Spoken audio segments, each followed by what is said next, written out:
ఒకప్పుడు మనకి ఆంధ్రప్రదేశ్‌లో ఈ దళితుల మీదన దాడులు జరిగినటువంటి అంశాలు 'చుండూరు', 'కారంచేడు' ఇప్పటికీ అది చరిత్రలో బ్లాక్ మార్క్స్‌గా మిగిలిపోయినాయి. దళిత సామాజిక వర్గం దేశవ్యాప్తంగా లేదా ప్రపంచవ్యాప్తంగా ఎక్కడ చర్చ జరిగినా ఇక్కడ ఆ పాటలో అది ప్రస్తావిస్తారు. అగ్ర కులాల వాళ్ళు దళితుల మీదన చేసిన దాడి మారణకాండ, శవాలని పొలాల్లో పడేసినటువంటి వైనాల దగ్గర నుంచి నరికేసినటువంటి సంఘటనల వరకు. అయితే ఇప్పుడు అసలైనటువంటి అంశం ఏంటంటే, ఇప్పుడు అట్లాంటిది ఒక బండ్లమూడి ఘటన జరిగిందా? వాస్తవంగా ఇదివరకు మందకృష్ణ మాదిగ ఏదైనా మాట్లాడారంటే బాగా హైప్ ఉండేది.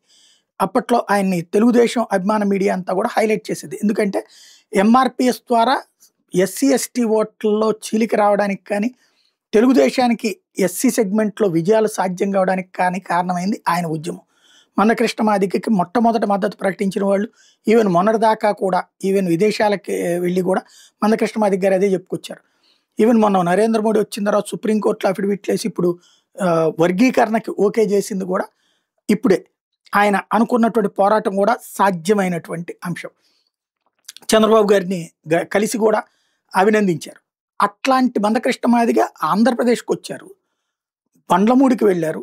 అక్కడ ఆసుపత్రిలో చికిత్స పొందుతున్నటువంటి దళితులకు సంబంధించిన అంశాన్ని ప్రస్తావించారు. అక్కడ శ్రీనివాసరెడ్డి అనే అతనికి సంబంధించినటువంటి మేకలొచ్చి అక్కడ ఉన్నటువంటి దళితులకు సంబంధించినటువంటి పొలాల్లో ఉన్న గడ్డిని మేస్తే అదంతా నష్టపోయామని చెప్పి అడగడానికి వెళ్తే, వెళ్ళినటువంటి వాళ్ళ మీదన కర్రలతో చావబాదారు, చితకబాదారు దళిత సామాజిక వర్గానికి మీద. ఇది ఒక చుండూరు ఘటన, ఒక కారంచేడు ఘటన లాంటిదే దళితులది. అందులో కొంతమందికి తలకాయలు పగిలినాయి, కొంతమందికి చెయ్యిలు ఇరిగినాయి.